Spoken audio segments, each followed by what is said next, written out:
Bonsoir à tous, il est 19h, voici les titres de notre journal. Comment renforcer la protection des droits de l'homme en Algérie et dans le monde? Le ministre de la Justice, garde des Sceaux Abdelrachid Tebbi, a fait un plaidoyer à partir de Genève pour rappeler les réformes engagées par notre pays en matière des droits de l'homme et en matière des peuples colonisés. Nous l'écouterons dans un instant. La première édition du Forum africain et arabe des petites et moyennes entreprises a été inaugurée aujourd'hui. Plus de 120 entreprises des pays arabes et africains y participent. Plusieurs ministres ont pris part à ce forum qui ambitionne de créer une complémentarité entre ces entreprises. Comment libérer les initiatives des étudiants innovants? Les étudiants de l'USTHB peuvent compter désormais sur le nouveau complexe des start-up inauguré ce matin par le ministre de l'Enseignement supérieur et de la Recherche scientifique. Les images tout à l'heure. Et puis au Maroc, de grandes manifestations se préparent pour dénoncer les inégalités, la cherté de la vie. Les Marocains dénoncent une politique à deux vitesses. Voilà pour les titres. Bienvenue à tous. Tout d'abord, le ministre de la Justice, garde des Sceaux Abdelrachid Tebbi, a rappelé à partir de Genève l'engagement de l'État algérien à œuvrer au renforcement et à la protection des droits de l'homme en Algérie et dans le monde, y compris au profit des peuples colonisés. Abdelrachid Tebbi, qui conduit une délégation interministérielle, s'est exprimé lors de la présentation du 4e rapport de l'Algérie au titre de l'examen périodique universel. À l'issue de son intervention, les représentants de plusieurs pays ont mis en avant les réformes engagées par notre pays pour protéger les droits de l'homme. Commentaire signé Badia Amarti. Le ministre de la Justice, garde des Sceaux Abdelrachid Tebbi, a précisé que le rapport reflète fidèlement les réalisations accomplies depuis le 3e rapport présenté en mai 2017, réaffirmant l'engagement ferme de l'État algérien à œuvrer au renforcement et à la protection des droits de l'homme partout dans le monde.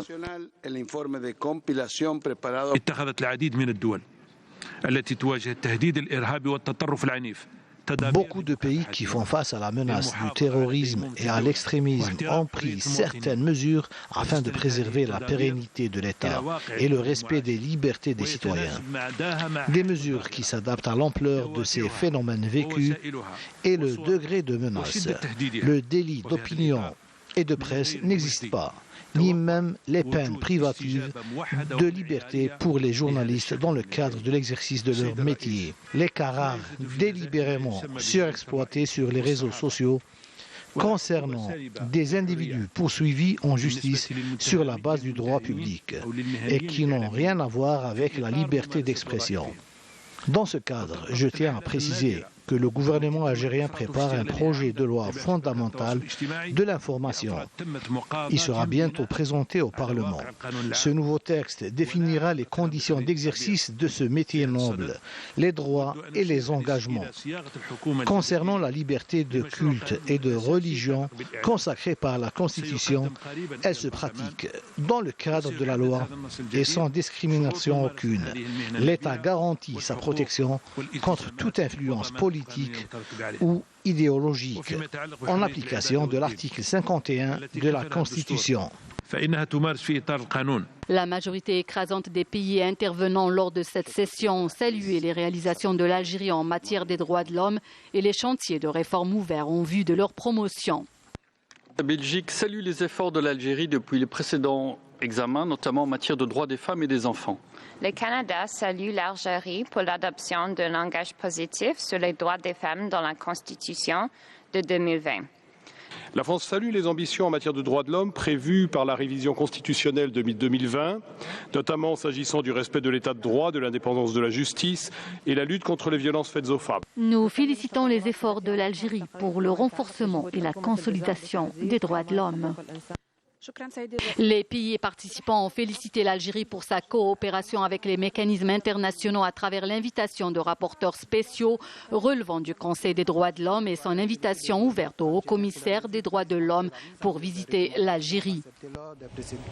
La première édition du Forum arabe et africain des petites et moyennes entreprises a débuté ce matin en présence du ministre du Commerce et de la Promotion des Exportations, du ministre des Finances et du ministre de l'Industrie. Une exposition a réuni plus de de 120 entreprises des pays arabes et africains.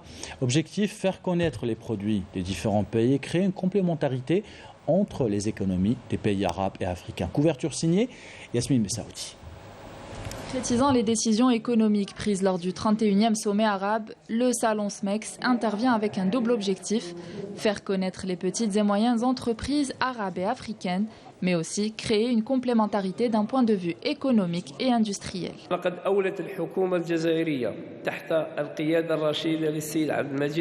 L'État algérien donne une importance majeure aux PME en leur accordant toutes les facilités, en traçant un programme annuel diversifié qui leur permettra de participer aux manifestations économiques internationales pour leur offrir plus de visibilité.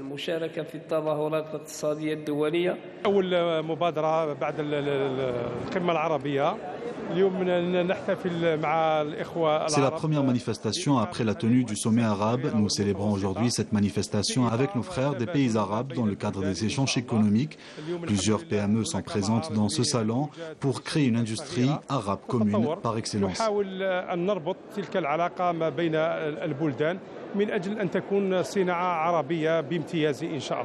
Plus de 120 exposants locaux, arabes et africains, ont pris part à cette manifestation afin de créer de nouvelles opportunités commerciales.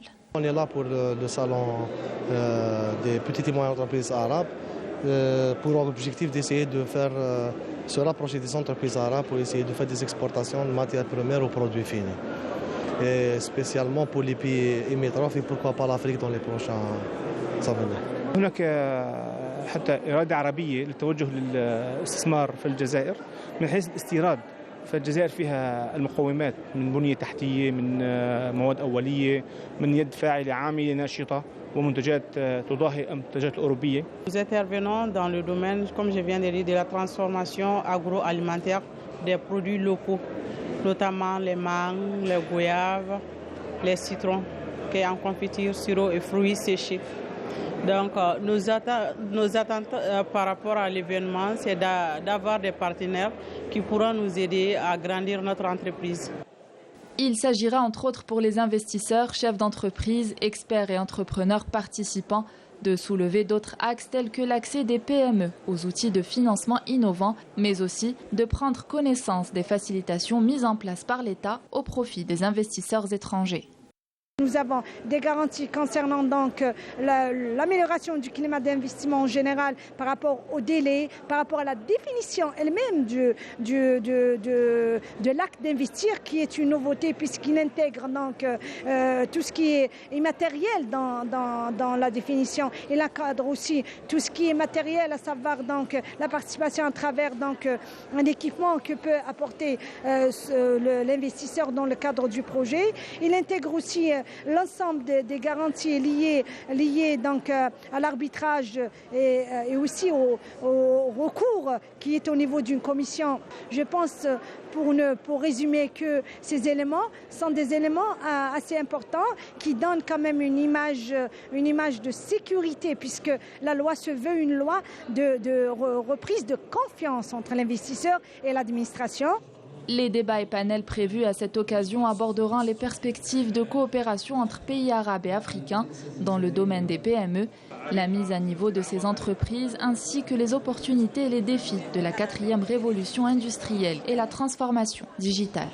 Et en parlant de transformation digitale, nous vous emmenons à Élysée où se déroule le Desert Impact Hackathon, le concours national qui réunit 39 jeunes programmateurs en présence du ministre de l'économie de la connaissance, des startups et de la micro et des micro-entreprises Yassine Mahdi Walid. Les participants ont fait le déplacement d'une dizaine de wilayas du pays. Couverture de Rahim Belkhir, commentaire signé Malika Belal. Ils sont venus des 4 coins du pays pour tenter de trouver les meilleures solutions techniques aux problèmes de la vie quotidienne à travers des applications et des logiciels. 39 jeunes programmeurs et développeurs sont entrés en compétition en participant au concours national Desert Impact Hackathon organisé à Élysée. Les applications qui existent maintenant sont en français et en anglais. Nous essayons de traduire la langue targhi en arabe. Le dromadaire est souvent la cause d'accidents de la circulation au Sahara algérien. Nous avons développé un système intelligent par le biais de l'intelligence artificielle qui alerte les conducteurs de la présence des dromadaires sur la route. Notre pays accorde une grande importance au secteur de l'agriculture, surtout en ce qui concerne les céréales. Notre projet consiste à détecter les maladies qui attaquent les céréales et essayer de ce fait de les éviter pour arriver à avoir une bonne récolte.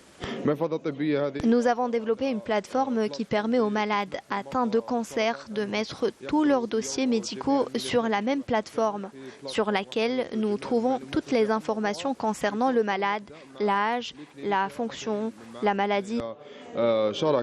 Le nombre considérable de participants traduit l'intérêt accordé à cette première édition par les start-up de la wilaya d'Ilizi. Comme vous le savez, aujourd'hui, notre gouvernement accorde la plus grande importance aux jeunes et à l'innovation pour relancer l'économie nationale. Le véritable trésor et richesse aujourd'hui pour notre pays, c'est vous. Vous êtes parmi l'élite et nous comptons sur vous pour construire une économie forte. C'est pour cela que le ministère avait procédé à l'élaboration de nombreux projets de loi et à la mise en place d'outils de financement plus adaptés aux projets innovants.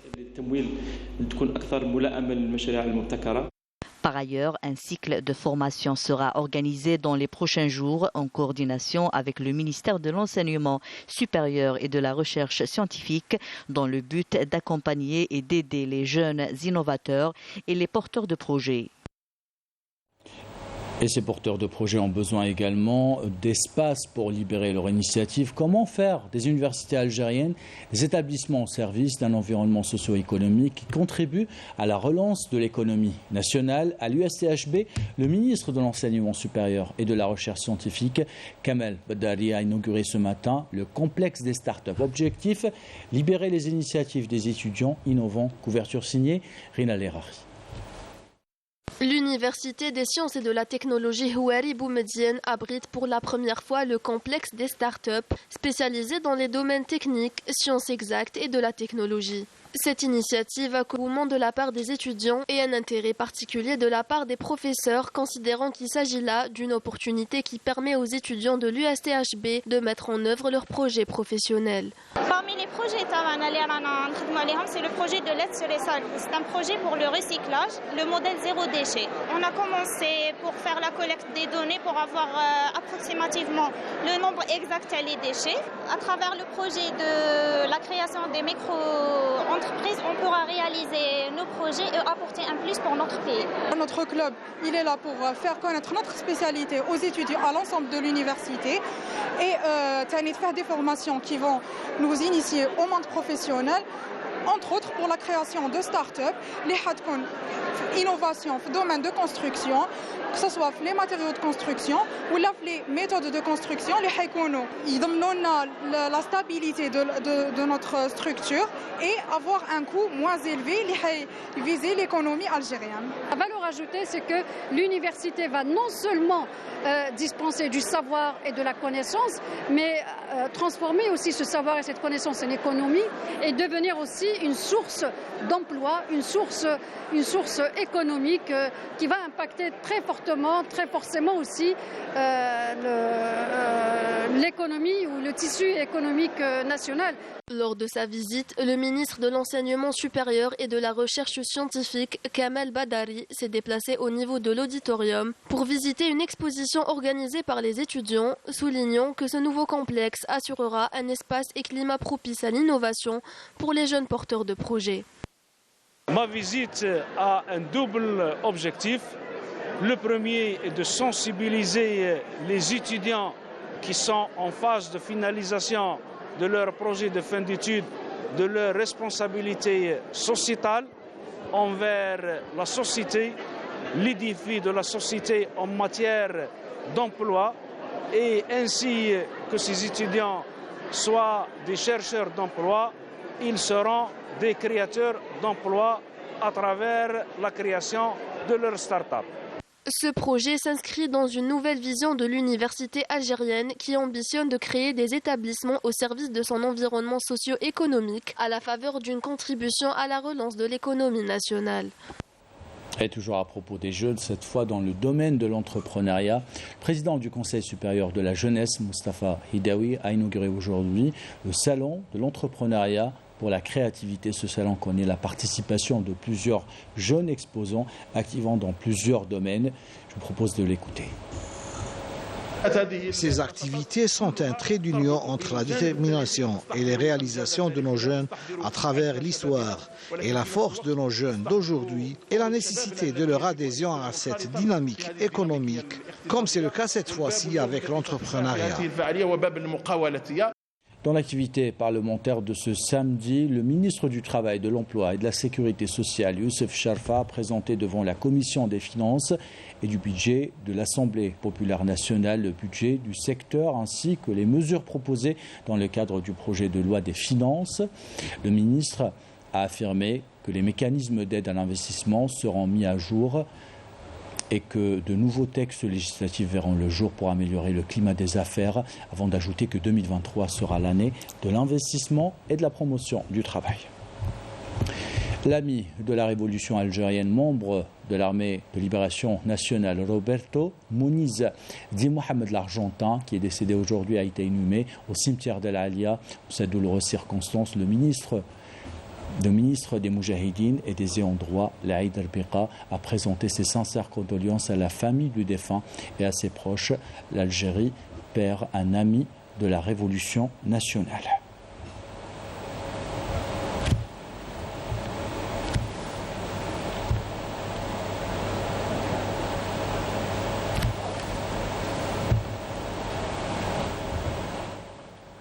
Voilà pour ces images de l'illumination de Roberto Muniz Di Mahmoud l'Argentin.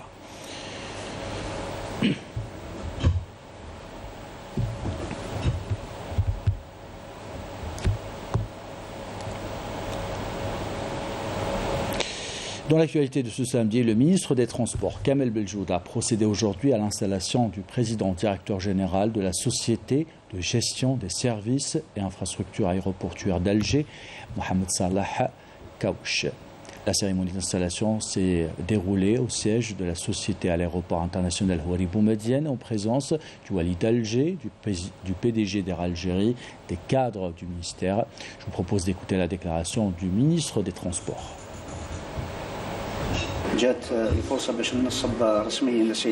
Nous avons installé officiellement le nouveau directeur général à la tête de l'entreprise de gestion de l'aéroport Houari Boumediene.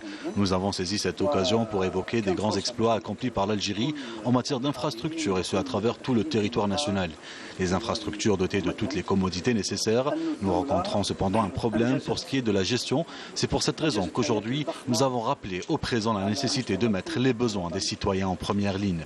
La gestion d'une telle infrastructure nécessite avant tout une bonne coordination entre les différentes parties, en l'occurrence la direction générale de l'entreprise, les services de sécurité de douane et bien d'autres services pour que nous puissions gérer cet aéroport de manière professionnelle. Je préfère.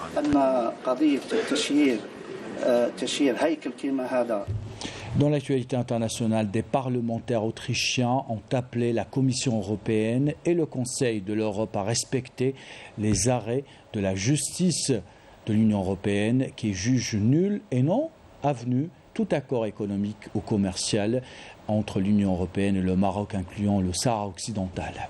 À cette occasion, Obi Bouchraya Bachir a informé les parlementaires autrichiens des derniers développements de la situation au Sahara occidental.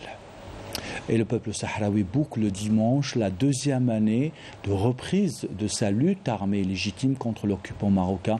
À cette occasion, Madrid a connu d'importantes manifestations appelant à l'application des résolutions onusiennes afin de permettre au peuple sahraoui d'accéder à son droit légitime à l'autodétermination et l'indépendance. Le deuxième anniversaire de la rupture par Rabat de l'accord de cessez-le-feu est marqué par la reprise des efforts internationaux en vue de résoudre le conflit dans la dernière colonie d'Afrique. Au Maroc maintenant, les Marocains poursuivent leur combat contre un régime qu'ils jugent à deux vitesses. Les appels se multiplient pour organiser des manifestations d'envergure qu'ils souhaitent comme une véritable démonstration de force. Les détails avec Yamina Seichi. ولدناهم وشادينهم في كروسه دايرهم في كروسه ونبيعوا ونشري بيهم ما كاين لا خدمه لا ردمه هادشي اللي كديروا فيه راه ما يرضي الله لا العبد. En plus de la situation socio-économique difficile, de l'oppression et des restrictions, les Marocains sont obligés de faire face à une inflation spectaculaire. Au mois de septembre dernier, la hausse générale des prix a atteint 8,3%, ce qui pénalise toutes les classes de la société marocaine. كتقلبوا على شي ثوره غتنوض في هذه البلاد هذه كاين الزياده في جميع المواد الغذائيه عباد الله راه ولات كتسلك مع الايام دابا شوف كاين الغلاء عباد الله مكرف في الساق هاد السيده كنعرف هاد الناس كاملين كاع كنعرفهم من هنا دابا انا نداء اللي كنوجهوا هاد المسؤولين هادو اش بغاو هاد الناس يمشيو يديروا واش بغاونا حنا نديروا شي مصيبه في هاد البلاد وليداتنا راه ما خدامين شي وحنا كنتلاوحوا راجلي معطوب عنده السكر مقطوع عليه يدو عمى انا مريضه. Sans trêve ni repos, les Marocains investissent toutes les villes quotidiennement pour dénoncer la cherté de la vie et la flambée des prix des carburants et des produits alimentaires de première nécessité. Aujourd'hui, les manifestations, les sit-ins et les grèves sont devenues virales dans tout le pays. Le Front social, l'Union marocaine des travailleurs ainsi que plusieurs associations appellent à des manifestations massives à Rabat et à Casablanca. غادي يكون هناك نداء المغاربه كاملين واساسا المعنيين بالامر سواء في الطبقه الوسطى او الطبقات الشعبيه دعوه واضحه وصريحه للناس باش تنزل للشارع تدافع على راسها. الناس اليوم محتاجين اننا هذاك الاحتجاج وذاك الغضب اللي كيعبروا عليه المغاربه في المواقع ديال التواصل محتاجين اننا ننزلوه للشارع محتاجين انه ما يبقاش افتراضي كاين غضب كاين ملموس. Le pouvoir d'achat des Marocains ne cesse de dégringoler, une situation qui pousse une grande partie des Marocains sous le seuil de la pauvreté. فعلا كي يقولوا المغاربه سكين وصل لهم يعني الامور وصلت لواحد الحد لا يطاق وتهدد وتنذر بشكل ادق تنذر بانه الاحتجاجات يمكن تنطلق في البلاد حتى واحد ما يمكن له يتحكم ويعرف المدى ديالها وفين غادي توصل هذه الاحتجاجات. Excédés et révoltés par un régime qui privilégie les riches et qui marginalise les plus pauvres. Les Marocains dénoncent cette situation et dénoncent aussi la loi de finances 2023 qui vient creuser les écarts entre les plus riches et les plus pauvres. الآن الدولة عازمة على أنها تزيد تفقر الفقراء تزيد تضرب القوة الشرائية والقدرة الشرائية بالخصوص ديال الطبقة المتوسطة ناهيك على الطبقات الشعبية. وهذا الشيء هذا كيتجسد بالملموس وبشكل واضح في المقتضيات ديال القانون المالية 2023. هذا القانون هذا اللي مع الأسف الشديد غادي يزيد يحمل الكلفة ديال واحد المجموعة ديال الإجراءات اللي باغا ديرها الدولة غادي يحملها الطبقة الوسطى.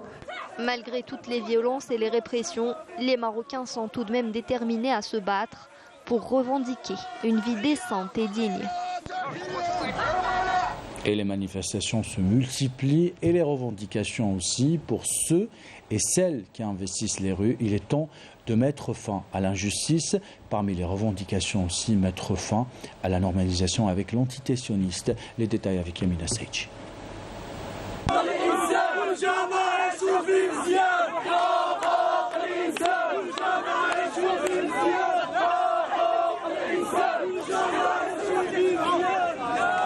Pauvreté, marginalisation, chômage, misère, corruption et atteinte aux libertés. Dans les rues marocaines, les revendications sont multiples. Des revendications qui ont commencé contre la normalisation avec l'entité sioniste, mais depuis des années déjà, les Marocains dénoncent leurs conditions sociales difficiles.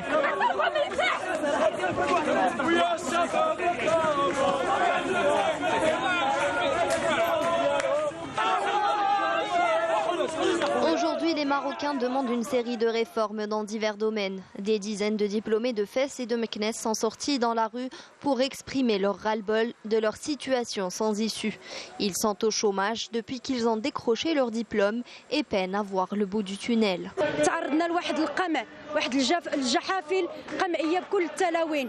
علاش؟ لاننا كنطالبوا بالحق المشروع ديالنا، كنأكدوا وكنشددوا اننا غنبقاو صامدين مناضلين للمطالبه بالحق الانساني اللي كيكفلوا لنا القانون الدولي عامه.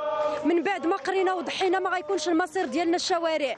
للاسف الشديد كنوجه الرساله ديالي لوزير التعليم اللي جاب جره قلم وحطم الاحلام ديالنا والطموحات ديالنا. الا كان وزير فايت 60 عام وقادر يصدر قرارات ديالو ويسير امه اللي فايتها 45 مليون مغربي، زعما انا في نظره ما غنقدرش نسير 300 تلميذ في الموسم الدراسي. حنا غادي نبقاو صامدين وكنأكدوها، ما غاديش نتنازلوا، والدليل انه سنه كامله وحنا في النضال. كنأكدوا باننا ما غنتنازلوش على الحق المشروع ديالنا، ما بقى عندنا ما نخسروا. الى الاباء ديالنا ولينا كنحشموا نقابلوهم بعد ما ضحاو بحياتهم باش يقريونا، يعني ولينا علاء المجتمع، ولينا قنابل موقوته غتنفجر في اي لحظه، ولينا كومه ديال الامراض النفسيه والاكتئاب. يعني فما بالك ان 2 مليون معطل يعيش هذه الحاله هذه، شنو كتسنى؟ راه جاي انفجار اجتماعي. Toutes les protestations publiques qui ont eu lieu témoignent de la réalité socio-économique déplorable, au moment où le Mekhzen continue de faire fi des revendications du peuple marocain plongé dans la misère. الإصلاحات ضريبية لصالح البرجوازية ولصالح الطبقة الرأسمالية، قرارات تنزل على أبناء الجياع مجحفة تجويعية تزيد من تفقير الفقير ومن إغناء الأغاني. مدينة فاس حدث ولا حرج، مستوى النقل مزري، لا فضاءات خضراء، لا ملاعب القرب، لا فرص الشغل. إلى أين يدفعون بنا وطنيا وإلى أين يدفعون بنا محليا؟ ليعلم الجميع أن هذا الشعب الشامخ سيقول كلمته. غدا أو بعد غد ستنزل الملايين للشارع، آنذاك فليبحثوا على من يحاورها. لا أعتقد أن أي واحد في هذه البلاد بقات عنده المصداقية ديالو في الخطاب ديالو اللي غيقدر أنه يكالميهم ويهدئهم ويدخلهم للمنازل ديالهم.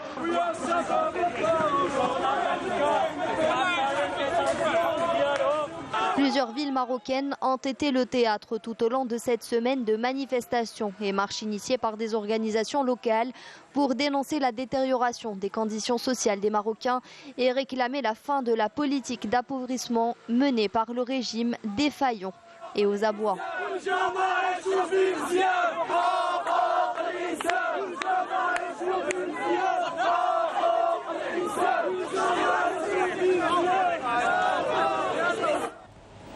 Retour d'Algérie, allons au musée national de Cherchell où une campagne de restauration est menée par les étudiants algériens en archéologie en collaboration avec des restaurateurs italiens et allemands. Objectif redonner à certaines statues leur éclat d'antan et apprendre de nouvelles techniques de restauration. Reportage signé Frida Hamdi. C'est ici, au musée de Cherchell, que nous les avons rencontrés. Des étudiants en Master 2 de l'École nationale de conservation et de restauration des biens culturels de Tipaza. Ces jeunes restaurateurs qui ont bénéficié d'une formation en vue de parfaire leur potentiel en matière de conservation et de gestion du patrimoine culturel national. Une opération de restauration qui est en train de se faire au niveau du musée national de Cherchell pour la restauration en fait des statues de l'époque romaine. Ces statues sont en marbre. Il y a des restaurateurs italiens. Il y a des techniques spéciales pour la restauration de la pierre, du marbre, qu'on est en train d'apprendre avec les restaurateurs ici étrangers. Lors de cette campagne, des statues et éléments architectoniques sont restaurés et consolidés pour être remis sur de nouveaux socles antisismiques. Elle est en train de montrer directement une statuette, l'état de la statuette avant l'intervention. Et eux, ils sont ici pour intervenir sur la statuette, mais sur le côté esthétique pour améliorer la lisibilité. Cette restauration de sauvegarde se fait en partenariat avec des archéologues et restaurateurs allemands et italiens. Ravis de faire partie de ce groupe et qui souhaitent aussi renouveler cette expérience. della statua prima del nostro intervento. Noi stiamo facendo degli interventi di carattere estetico, cercando di migliorare la leggibilità di queste opere. Outre le musée, Churchill abrite aussi des vestiges et quelques infrastructures qui méritent le détour.